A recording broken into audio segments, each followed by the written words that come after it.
All right, welcome everyone to our fifth webinar of our NCMC series.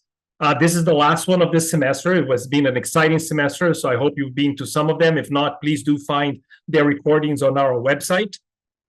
Today, we're going to get started. So moving on to the next slide, we're going to get going into some of the house rules. Basically, the audience view will be muted off and the video will be off for the whole of the session.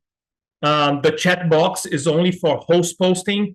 So we're going to be posting at the end several links for you to access a wealth of materials, not only around today's talk, but also about our partners in today's session, the Health Management Initiative, led by Professor Steve Chick, and a whole bunch of other materials also from the NCMC, the Negotiation Conflict Management Collaborative. This will all be put to you at the end, both in terms of QR codes and links on the chat box. So please keep an eye before you leave for these materials. We're going to ask, there's a Q&A button. That's where you put your questions. Let me highly invite you, and I'll remind you later, to upvote. Many times we don't have time to answer all the questions, so we tend to choose the questions that have received the most votes of all the people in the audience. So please, if you don't have a question of your own, still do look at the Q&A to upvote on the ones you want to see answered. And the recording of this webinar will be made available to the community at a later date in the NCMC site and maybe the HMI as well. Without then, let's move straight into introducing our speakers. Today we have a slightly more interesting and exciting lineup as opposed to a single speaker. We actually have three speakers, two who are my co-authors on the book Pharma, Price, and Power, which just came out last week. I'll introduce them soon. And then the third one, Professor Steve Chick, who's the head of the Health and Management Initiative at INSEAD, and who is a special guest today to make this conversation even more exciting. So with that, let me introduce briefly our speakers. We're going to have a first 20 minutes where Rodrigo Gouveia, partner at Value Negotiation and visiting professor at INSEAD, and Hervé Lamarck, biopharma executive, expert in pricing, access, and commercial strategy, and division VP at INSIGHT, who will talk for about 20 minutes, and then Professor Steve Chick will join. As I said, he's the Novartis chair professor at INSEAD and the head of the Health Management Initiative. So he will then come in and bring different perspectives in a debate. All three of them will then be discussing deeper and with different perspectives the different aspects of market access and healthcare improvement. So without further ado, let me invite our first two speakers, Rodrigo Gouveia and Hervé Lamarck. Good friends, partners, thanks for being here. The floor is yours.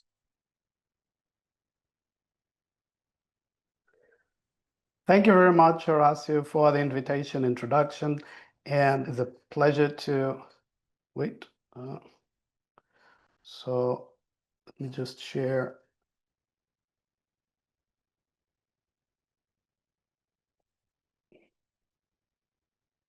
Yep. Okay, so thank you. Yep. Thank you very much for the opportunity, everyone, to discuss what I think it's a fundamental topic, and that brought us together to write this book.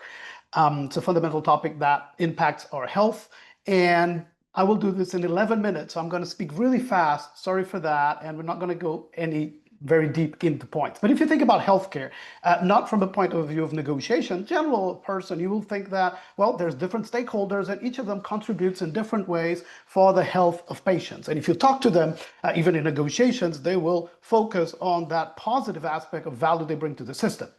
Now, what we did in the last 12 years, we've been working, and Hervé for more than that, in healthcare, specifically in pricing negotiations. Well, we put our negotiation glasses on. And through those glasses, we've been analyzing healthcare. And for the last 7 years, we've actually done that with the goal of already writing the book. So we've done a lot of analysis, a lot of research. And we want to share with you what we saw when we put these glasses on. So these are glasses that have us look at what's the power between the stakeholders, what power moves they do on one another, and what is value and how they contribute with value, and how does it flow between the different stakeholders? What strategies do they use in negotiation, and under which emotions are they operating? So if we now put the glasses off, looking for power moves, and look at the same healthcare environment, we find that there's a lot of power moves that the players put on one another. And so For example, if you see now with Golden, the government, who is the one that regulates and provides healthcare for those in need, if you look from the power mover angle, you will see, well, it's also in many systems a monopsony, and then uses that power. By the way, monopsony is the monopoly of the buyer, and uses that as well with sometimes laws to really push down the pay of doctors. And by the way, the history of healthcare is fascinating, and it's in our book as well. So if you look back at when it started, even though it was a brilliant thing for people, it would have started healthcare systems, for example, the British one, where it made healthcare available. And from the doctors, it should be great because now they had so many more patients paid for the government. And yet, doctors were very much against it. And why was that? Well, because they were now having their wages controlled by a monopsony. So from the beginning, there was huge fights between the medical association of different countries and the government. Again, history is fascinating. JFK, the American president, said he had two goals for his presidency: to install a single-payer healthcare system and go to the moon. And you can see which of the two was easier. But it's not only medical doctors that are impacted. We have a long history of pharmaceutical companies bringing drugs to market and also doing misleading trials where side effects were not so clear, where effects were not really faithfully described, and data historically has been presented in biased ways. And so this led to competition with the regulators and government officials and agencies, where evaluations become stricter and stricter. With that, the power of the regulator also increased, and that has led in the current days, especially in Europe, to some quite biased evaluations where the government and the regulator agencies use their power to get better outcomes in negotiations. And they specifically have more and more negotiation clauses that are quite abusive of sorts, and that create problems down the road as they use their power on one another. Now, it's not only big government or big pharma. If you think about natural medicines, alternative medicines, they're full of misleading information to patients. Side effects are not even studied, and so forth. And so it's a whole system where everyone is fighting for their interests. And fighting is not a bad word. It's really fighting. You have examples, healthcare plans refusing legitimate coverage. But why do they do that? Well, of course, to increase their earnings, but they're still fighting as well for hospitals and doctors that sometimes prescribe more than what they should to increase expenses as well. And so it's in this environment where people are using power moves on one another that they negotiate for most of what you see in healthcare. And we have to actually do something, and I believe there's huge improvements to be done, because it's not just wait for things to sort out, because they won't. We see, and Hervé is going to talk more about that, who's taking a lot of the financial value in healthcare is not who it should, and then the mechanisms to regulate this would be the government and hopefully media that would, share the scandals and make everyone understands what's going on so that people problems could be solved. Well, they're also under the influence of these negotiations, and don't do their job as transparently as they should. But we can, and so let's see what we can do about it. Before going to the prescriptions, I want to put another set of glasses on, and that's the strategy glasses. So what's the strategies that negotiators do in healthcare? And if you map it as well, you will see it's mostly either hard bargaining or soft bargaining. Hard bargaining is that type of negotiator or negotiation where you make a threat and you come from usually a high power position. If it's either my way or the highway, it's often used by governments on the other agents. But not only. You have that as well in healthcare plans, sick funds, and so forth. And then the other type of negotiation that is still a power-based negotiation, it's not a collaborative win-win negotiation, is the soft bargain.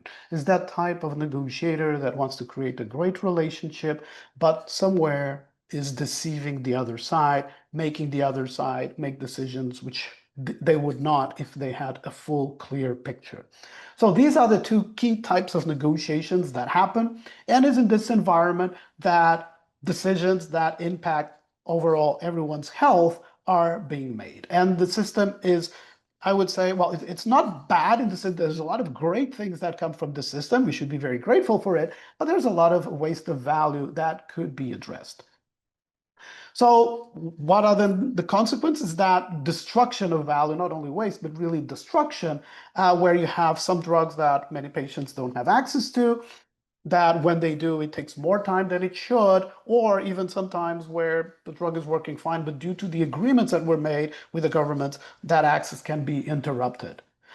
Another key negative consequence is because all these interactions are made through these power-based negotiations, it just pays off much more that the stakeholders invest in increasing their negotiation power and not really making investments to increase the clinical outcomes. So the amount of money that is put in the system to fight each other of the stakeholders, if it would be channeled for development of improved clinical value, it would be wonderful. And I believe that could be done.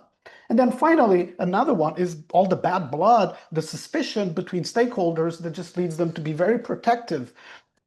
And everyone is trying to be very defensive, and that also creates a lot of waste in the system. You can think, for example, of doctors having to protect themselves from lawsuits that generate a lot of expenditure that could be otherwise avoided. And it just, if this is at the doctor level, but happens at each of the other stakeholders. So before addressing how we're going to solve it, I just want to ask this fundamental question. Why? Why is it like that? Is it that people that go for healthcare are intrinsically aggressive or unwilling to collaborate? And the answer, of course, is not. And we can find inspiration when we look at the Black Friday frenzy. I'm not going to play the video. That would be very, very depressive even. But so you've seen this before. People are fighting one another for these not so important items. Imagine if it would be something that would either impact their career or even their lives or the lives of others as healthcare.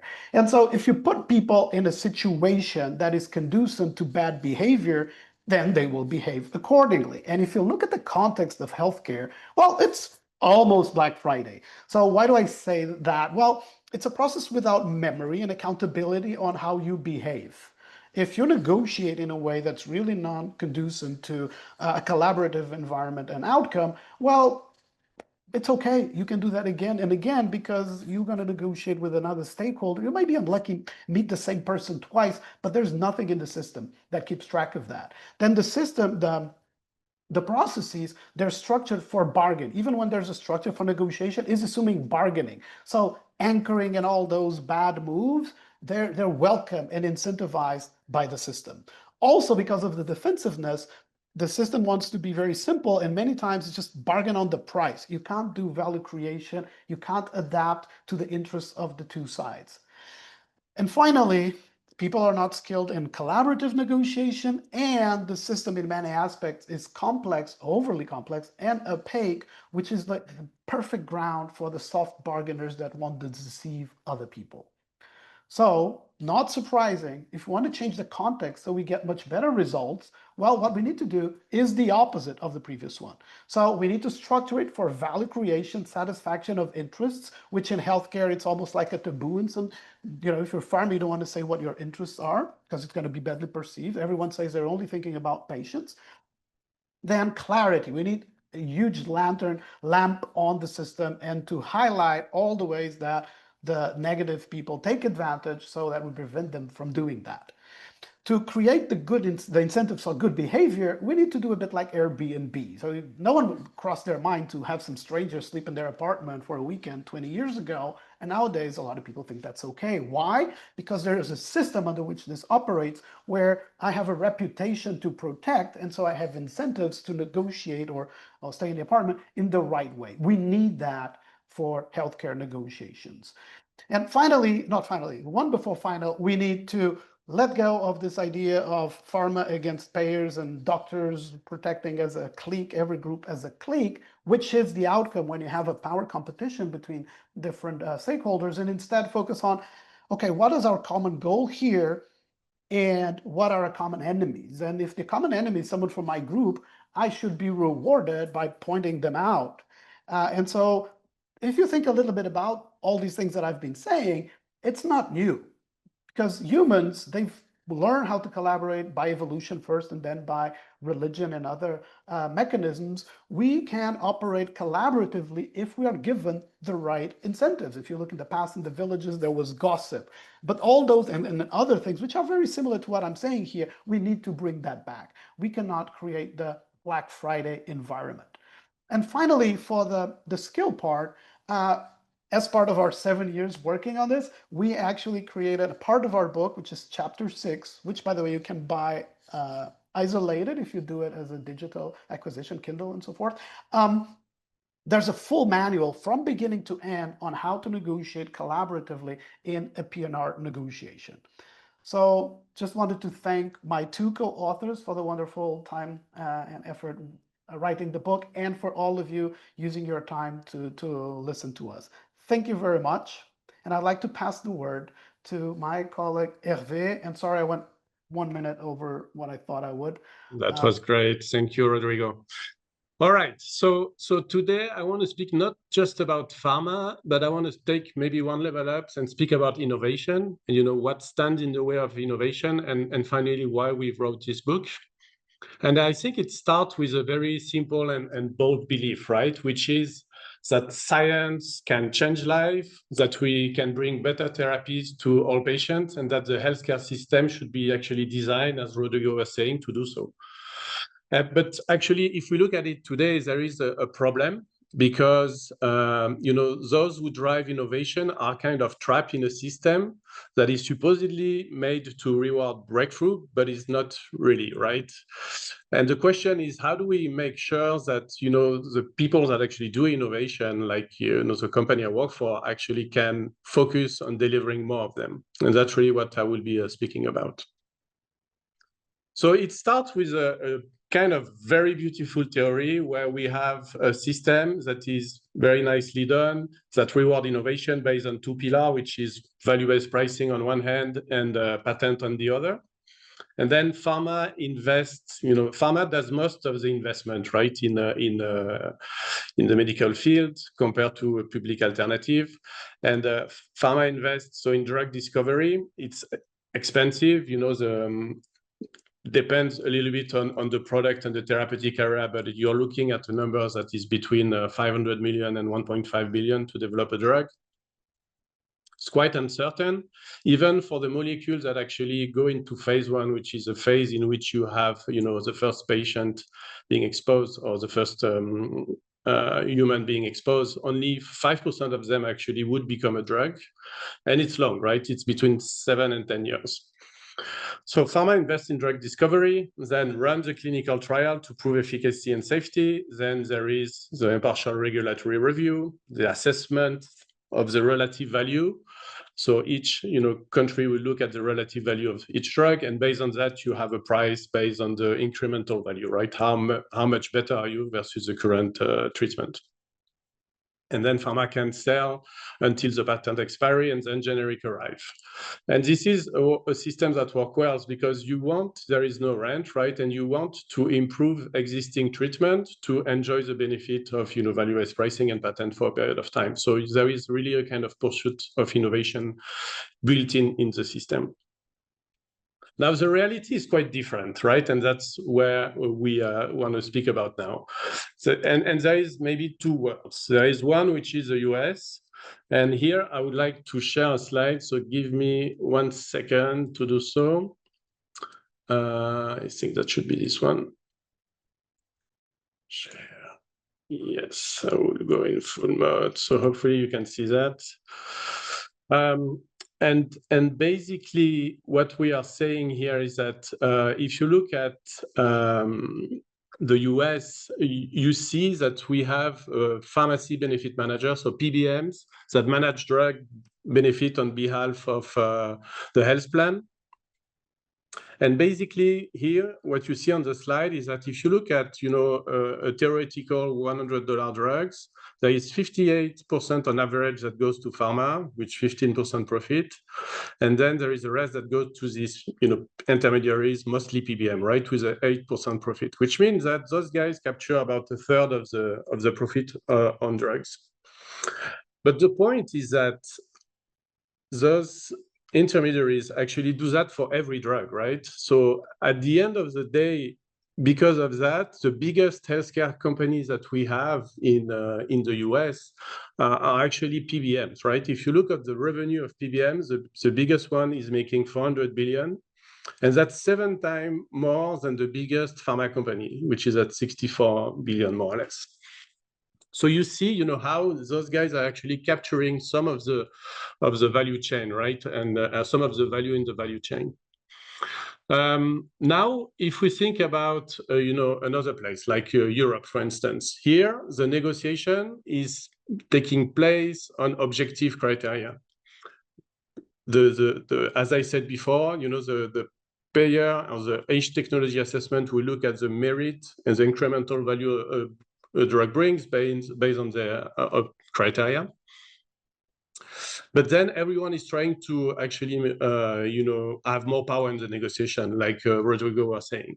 So what we see sometimes is that, you know, the value assessments that should be really impartial are kind of biased. So I have an example of that, I think, on the next slide here. So the German HTA system is actually one of the best that we have. But here you can see that, you know, even if the trend is not completely obvious, you can see that we move from a place where the added benefit was around 40% to a place where it's going around, you know, 50 to 60%, right? And why is that important? Because it shows that, you know, there is, as Rodrigo was saying before, in this monopsony setting, you know, a chance for governments or payers that are also the economic actor to actually, you know, leverage the evaluation to, you know, derive benefit from it at the end. Because if you have a lower evaluation, then obviously you will be able to negotiate a lower price. We have also example of, you know, how this is not working in rare disease, where we have the same criteria that are being applied.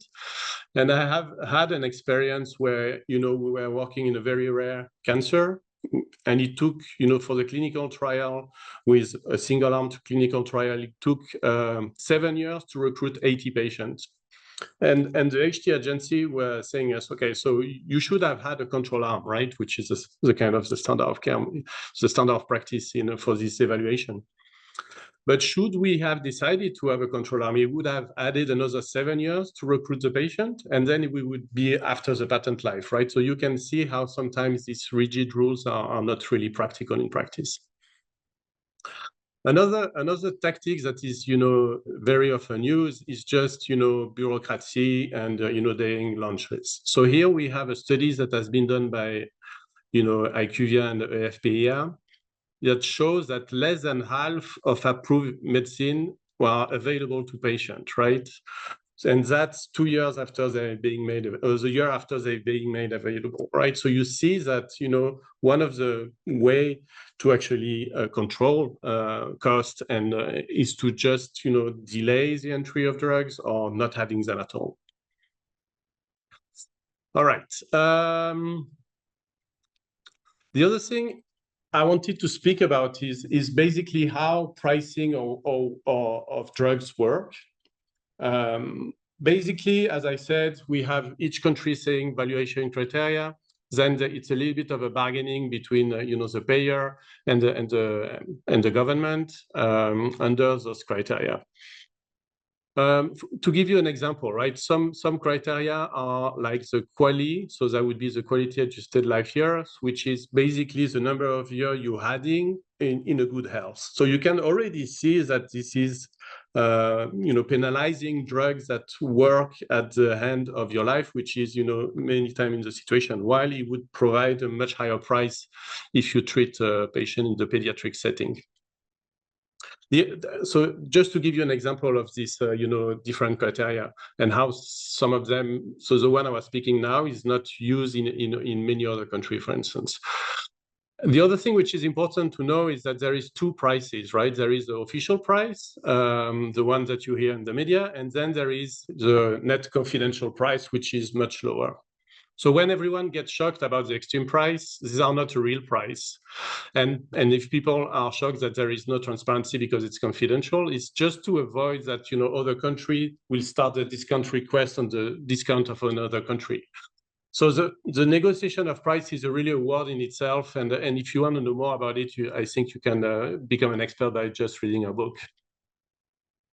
Of course, it takes a little bit two to dance tango, right? And as I was speaking about, how the government is behaving, reversely, right? In this hard bargaining mode, what happens is that, sometimes, pharmaceutical industry would also be pressured to select data or apply public pressure to kind of force the government to get drug reimbursed. And as Rodrigo was saying, it creates a negotiation background that is full of suspicion, mistrust, and manipulation.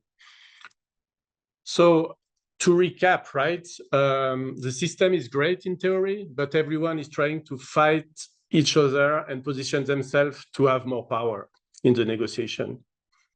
So then having negotiation skill is paramount, right? Because you have to overcome, the bad blood, the suspicion, the complexity of the data, etc.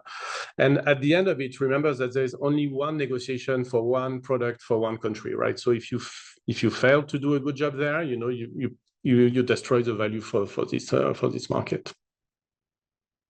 So how do we make the system more favorable to innovation? I think there are a couple of things. The first one is that we can create room in the system. And here I want to show you a last slide, which is showing that, if drug represent a small and declining share of the total healthcare expenditure, which means that basically over the last decade, you see that no drug has actually exploded the healthcare system, and quite conversely, you see a downward slope for the proportion of drugs. So the first thing is that it's very much in control. And then the other thing I would like to say is that one thing which is important is going back to what I said at the beginning with the PBM, right? I think we're fine with cost control and it's working, as you can see on the slide. But what we would like to have is making sure that the costs are not reduced only, but sometimes are shift from pharma to PBM, right? And that obviously we are less fine about it. Because at the end of the day, what is the value that is brought by PBMs that allows them to capture such a big chunk of the price of drugs? That's really a question we should ask ourselves. All right, so now I'm getting to the conclusion, right? So what can we do in terms of innovative pharma? I think there are two things that we are doing. The first one is that we have to integrate in our research program, the endpoint and the criteria that are going to be relevant to the payer. So that's a kind of an additional constraint that we have on top of, focusing on innovation. And the second thing, which is very important, is really about, sharpen the negotiation skill, right? Because a single negotiation will define the revenue of a drug for an entire country for the lifetime of the product. So it's really critical that, people doing that master the negotiation skill. And that is why we wanted with, Rodrigo and Horacio to put this knowledge out there in our book. Because, sometimes I feel in my experience that this might be a missing part for pharma executive in the profession. All right, so drug development is long, risky, costly. And if you're lucky, you have a drug, but that's not enough, because once you're there, then another fight begin where negotiation skill is going to be critical. So that's really what I wanted to share with you today. And now Steve, which is an expert on healthcare delivery and also have been on the payer side, I would like to hear your thoughts on this. Yeah. Thank you so much, Horacio, Rodrigo, Hervé. It's a delight to be a part of this discussion together with you. Just in terms of backgrounds, I'm the academic director of the INSEAD Healthcare Management Initiative, as was mentioned before by Horacio. I'm not a doctor. I'm an operations management person. I'm passionate about healthcare processes and patient journeys and how operational excellence can happen in healthcare delivery, and also doing a bit of research actually in some of the clinical trial design areas that have been mentioned in terms of bringing new technologies to bear. So I'd just like to maybe, before getting too deep into the debate about negotiations, but just maybe a little bit the context of care. We've talked about pharmaceutical industry. We've talked about payers. There's also where does the care get delivered, and that's the care providers and patients at the interface there. So I'd just like to maybe make a few comments about the context and perhaps link that to the graph, your final graph you just showed, Hervé, about the pharmaceutical, the fraction of the budget being spent on pharmaceuticals dropping a little bit. I know it's great to complain about various portions of the healthcare system. I would like to give a thanks to all the healthcare providers out there trying to bust their butts to keep us healthy. And I'd like to celebrate a bit of success that the pharmaceutical and healthcare delivery industries have seen over the last 160 years. I think if you look at the last 160, 180 years, the average lifespan, if you look at the average age at death, so lifespan, life expectancy, that's one of several major metrics of success of a health system. If you look from about 1840, 1850, for the following 160 years, the average lifespan at death of the country with the largest life expectancy has increased by about 3 months a year, according to an article in Science by Open and Vopel. This is an amazing set of progress in our health space. And a lot of that is brought by the health sector and the pharmaceutical sector, so vaccines, antibiotics, other medicines. And some of that is brought by areas outside of the health system, clean water, sanitation, better food in some dimensions. So I'd like to just say, there are some great successes that have happened despite some of these challenges, and negotiations being one of those challenges. If we look at some of the challenges that the healthcare providers may be facing now, there are big demographic shifts now. Populations are aging. The number of children per couple today is lower than the average number of children per couple some years ago. We're seeing a large bolus, if you will, of people who are above 65 now, and people who are above 65 have different health conditions than people who are under 20 or 20 to 30. Especially, there's a lot of multi-comorbidity. So it's not just one health problem. There's a collection of health problems that may be together and may be requiring a more holistic approach than one treatment per one condition. So that's the complications that healthcare providers are facing. A side effect of that is there are a lot of healthcare professionals that are also retiring or coming to retirement age, and the health burden is greater. So we have a supply-demand mismatch in terms of how much care needs to be provided. It also means that there's more stress on budgets, fewer taxpayers actively contributing to that system. So I think this is one of the tensions that I think on the payer side and the provider side have to be facing in the context of this negotiation. I think there's also a shift because of the great success against a number of infectious diseases. There's a shift towards chronic conditions, and those will have a different mix. And so I'm wondering, Hervé, perhaps some of those changes in the types of conditions and the nature of treatment of those conditions might not be part of the explanation for the graph that you showed that says, okay, the pharmaceutical spend is a little bit lower through time in a number of countries.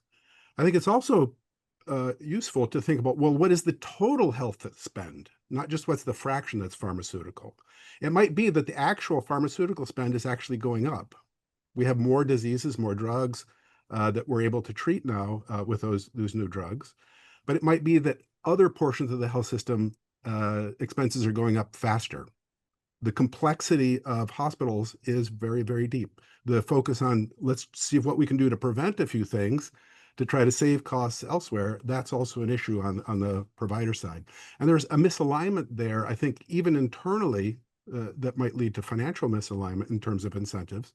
You've got an organization like NICE in the UK, which is looking at the cost effectiveness, like what's the added cost, part of which is a negotiated price, per increment in health benefit, perhaps meant using the quality adjusted life years you mentioned, Hervé. It could be other metrics in other countries.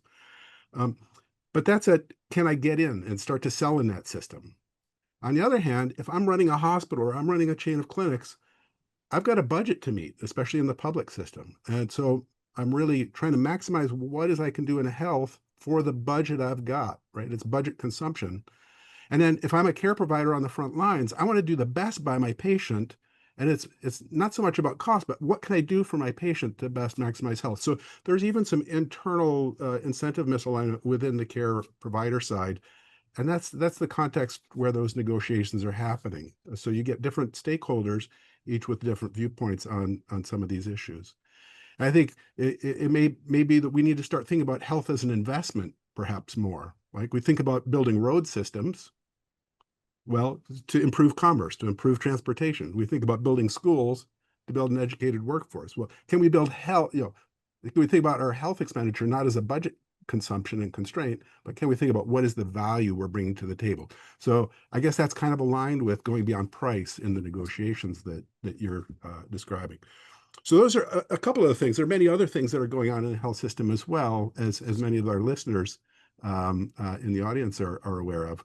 But maybe I'll just stop there and just see how should we talk about this context and maybe the other misalignments we see in the system and other potential mechanisms to kind of break through on better negotiations. Yeah, you're absolutely right, Steve, in terms of, the healthcare expenditure growing, and it's a share of pharma that is declining within it, but, the overall, in terms of absolute growth, the drug market is increasing worldwide. And I think, the key message for that is that, the other expenses that are not drug related are growing faster than the pharma one. And the reason why I wanted to share that is because, there is this misconception that, the drug is responsible for the bankruptcy of the healthcare system in many markets. Because, at least in the French TV, if there is deficit of the Sécurité Sociale, you would immediately see a pharmacy with drugs, right? So there is this connection that is happening that I wanted to kind of debunk and show that actually, despite all the progress that you mentioned, I would also say that, for instance, that, the cardiovascular death has been reduced by 60% in the last 50 years, thanks to drugs. So despite all this progress, we still see drug as being the responsible for the healthcare deficit. And I just wanted to put the number in perspective, showing that it's only 15% and it's declining. But then the question becomes, as you said, is how do we organize the remaining, right? The 85% of the costs in the healthcare that is non-drug. How do we optimize this one? So actually we can create room so that we can fund innovation in a better way. Yeah.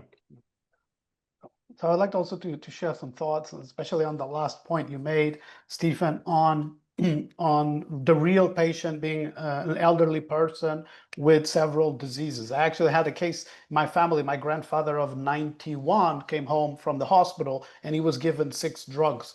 And then he would not move and would be in bed like if he was about to die.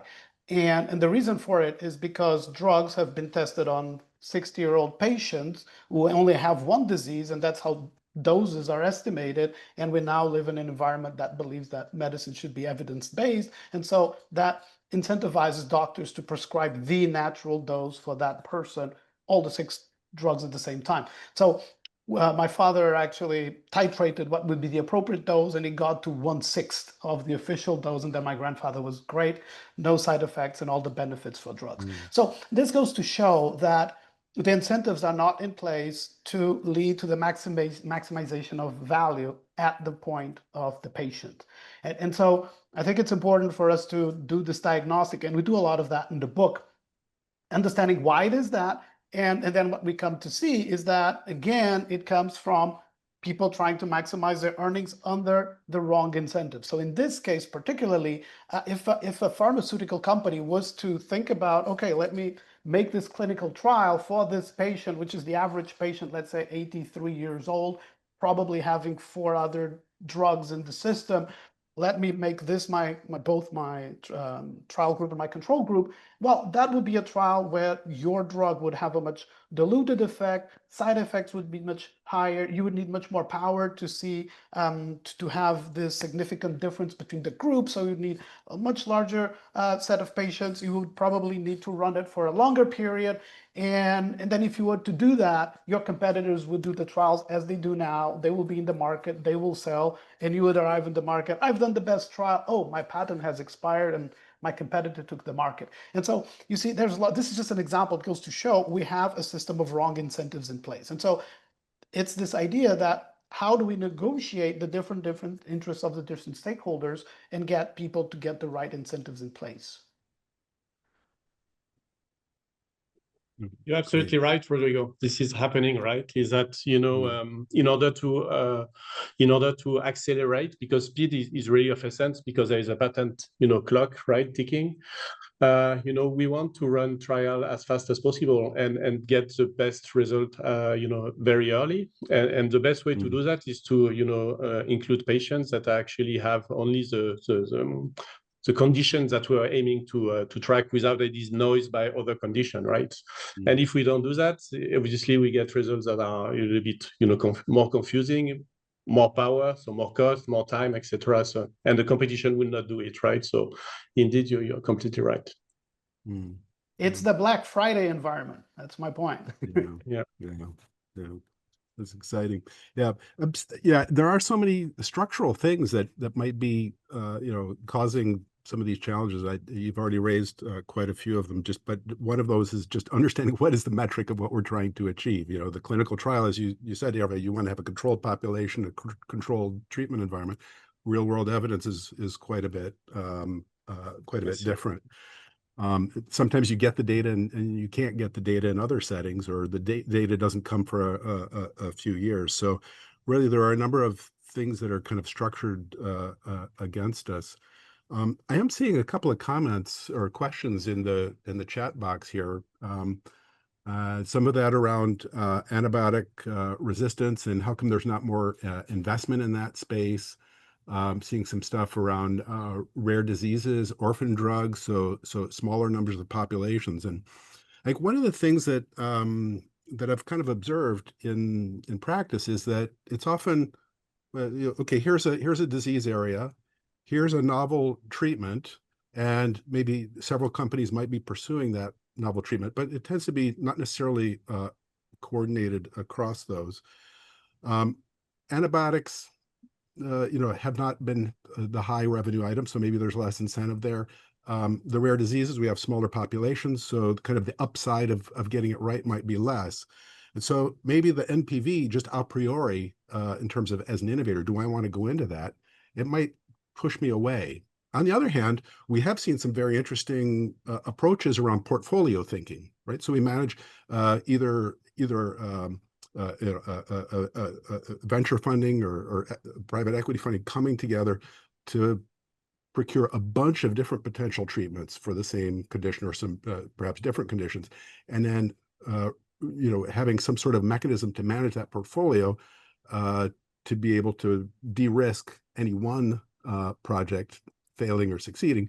Can we do that? And so I'd like to put a shout out for really value-based mindset. You know, can we think about, as I go about learning in the clinical trials, can I think about what's the likelihood of me being adopted, and can that help me cut a trial shorter or run it longer if it looks like it's a more promising tool? And then can I reallocate resources from one project to another more nimbly? I think if we have a silo side on the pharmaceutical development side, and the investment side on new technologies, if all of those projects are separate versus a coordinated collaborative field, maybe we can reduce the costs and time to get a successful drug to market, and perhaps encourage in the rare drug disease space where the upside might not have as large a population, or in the antibiotic space where, you know, there hasn't been that big click towards investment. Maybe we can incentivize some of that investment a little bit better, but that requires kind of a reimbursement model that might be a little bit different, and it requires the private equity side or the investment side to think a little bit differently in terms of portfolios and de-risking. One can think of extending that to a broader set, which is another item that was mentioned, and that is, well, what about drugs that are going off market or losing their patent protection? And well, if that drug can be continued to be pushed forward, and maybe that's not going to be generating the profits, but if that's part of a bundle, if it's a portfolio bundle, where you have multiple drugs and some of which are generating more profits and some which are kind of at cost, maybe that's another solution that can be brought to the table. And we see some examples of that in entry to LMICs, low and middle income countries. Rodrigo, you had a hand up on that, maybe. Yeah, I just wanted to add just like 1-minute comment on that. I think the general optics that we must, and we really incentivize that in the book, is look at, okay, who's creating value, clinical value in the end for the system, and who's not, and what is value being wasted, either by competition, worthless competition, or, for example, as Hervé mentioned, the PBMs, what they contribute to the system is they have negotiation power, so they negotiate away and they keep the money. That's zero value. As you mentioned, for instance, when you have several companies competing over the same drug, actually, as you know, what usually happens is one discovers an agent, that a molecule that's going to be promising, and the others rush, okay, they got good results, that lowers my risk, I just go with a similar molecule but not patent protected, I'll just go, and they're all competing for that piece of the money. Another one, and that relates to the antibiotics, is the systems reward. They pay you more if the drug you're replacing is already highly priced. So if there's an area where everything is generic, then there's very little money there, and so what happens is all the investment goes to the areas which already are quite well served. So it's a terrible system in many ways. It's that really redirects money to where money is to be made, and there's a big gap between the money and the clinical value. So I think overall, Stephen, those are very nice examples, but we need an overall perspective with the negotiation glasses. How do we create the right incentives? Okay, thank you for that.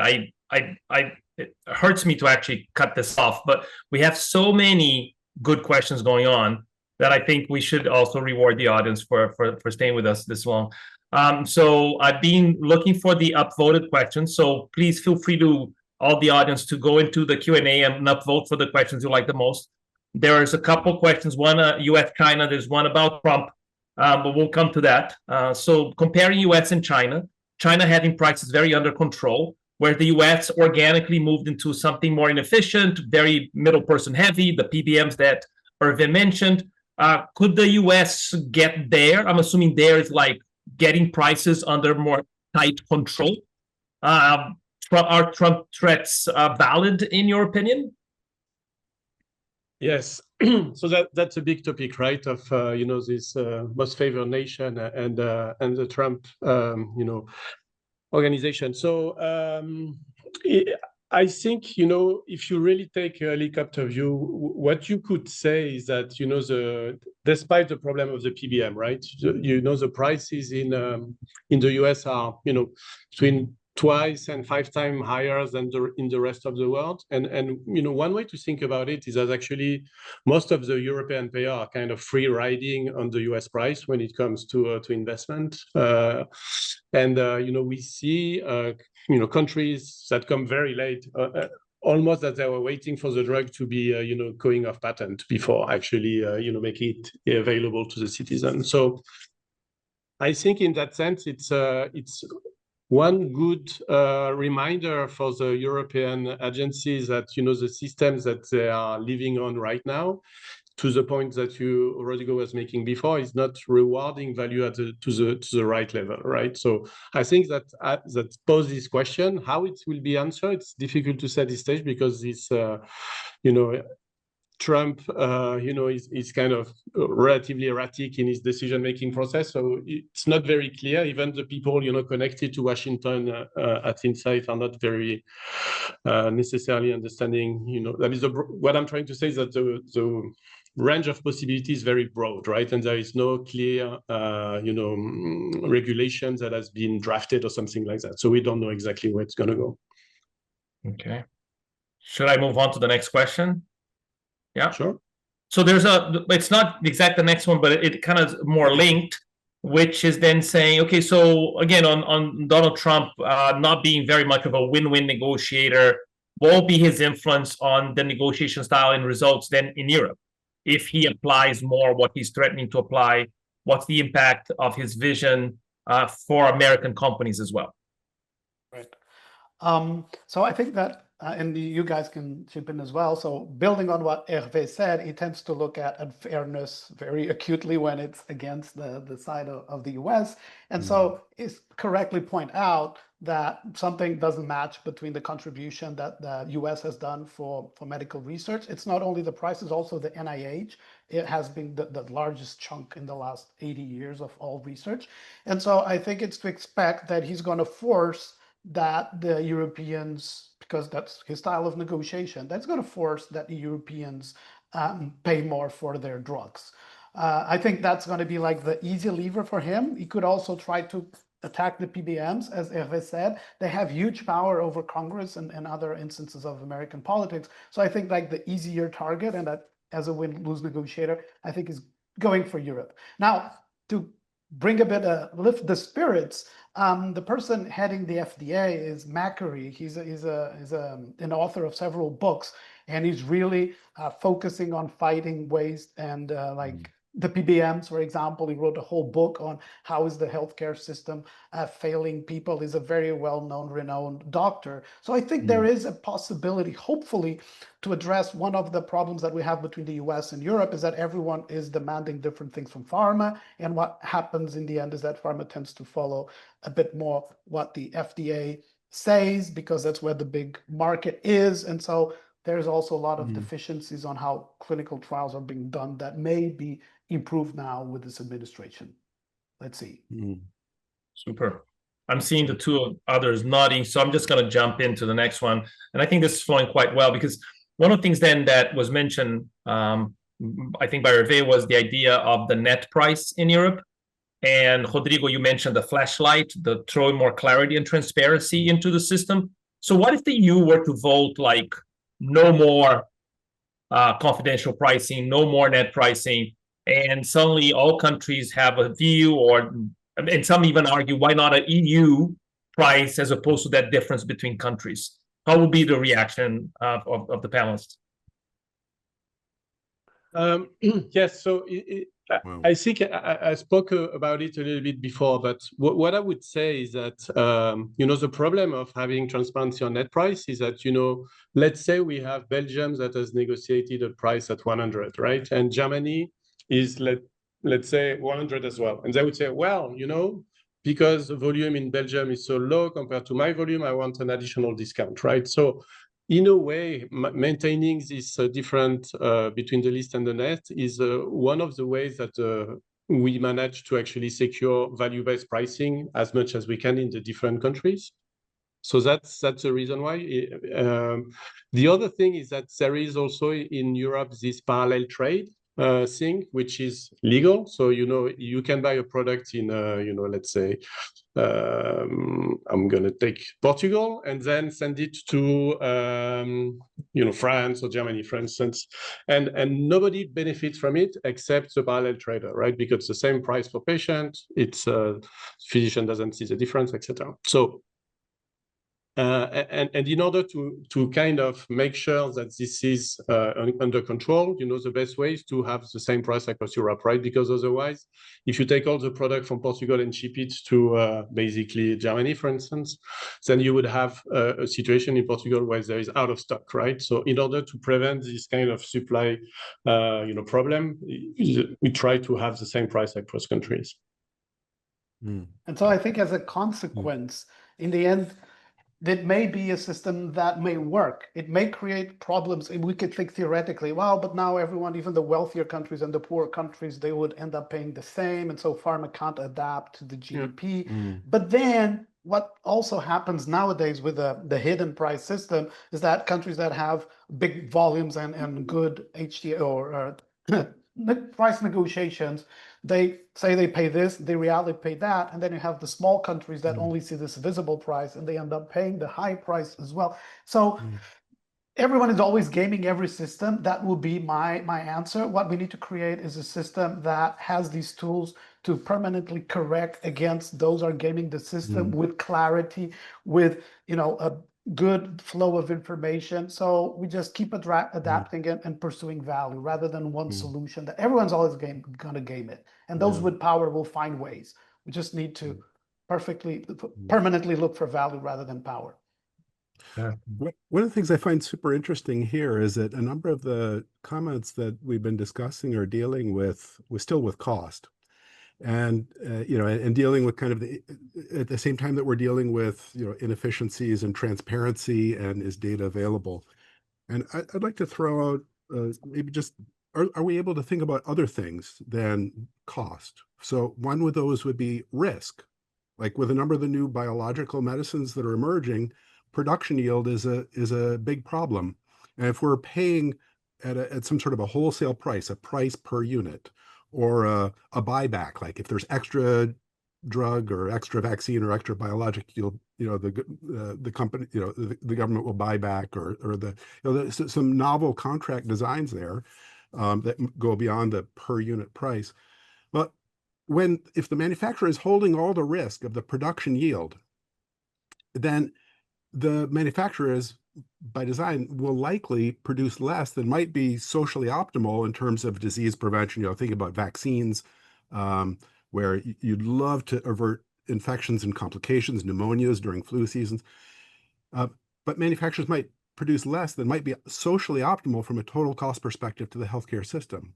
But if a government were to, say, de-risk some of that production yield risk, which is 100% held by the manufacturer, well, maybe you can incentivize producing more from a socially optimal perspective. So I think it means going beyond this kind of the price negotiation to who's going to hold what risk, who's best capable of holding the risk. And that's one example of doing that.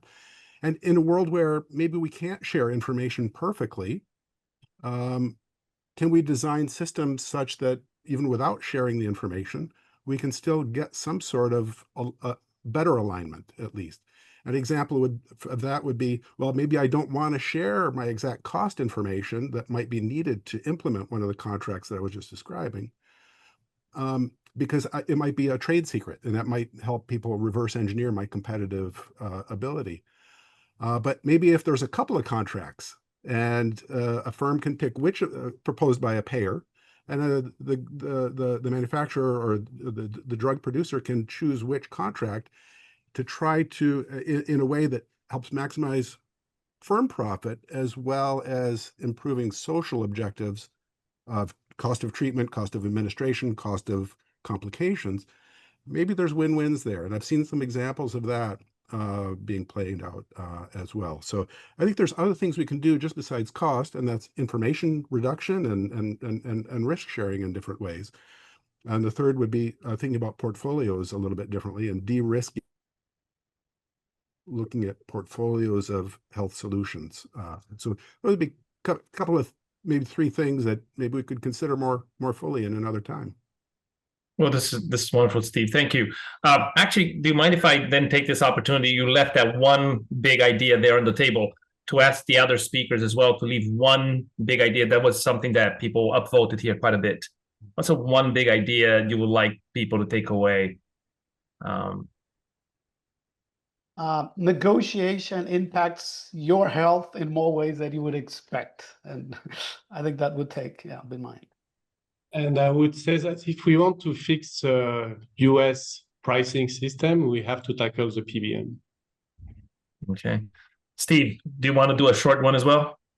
Oh, I did 3 short ones just before. There you go. Okay. So I just didn't want to shut you up. Rethinking information to try to get better value in Fantastic. For patient population. Thank you so much. So as we normally do at the end of these events, I would like to invite the audience to react and give a good round of applause, hearts and thumbs ups for our speakers, thanking them for their time and sharing their expertise. Thank you so very much. For those of you who are still here, look at that. This is actually pretty good. Thank you, everyone. Yeah, and so showing the love, that's always nice. We're going to show you a few slides, and we will be putting on the chat box also a lot of links for all sorts of different resources for you.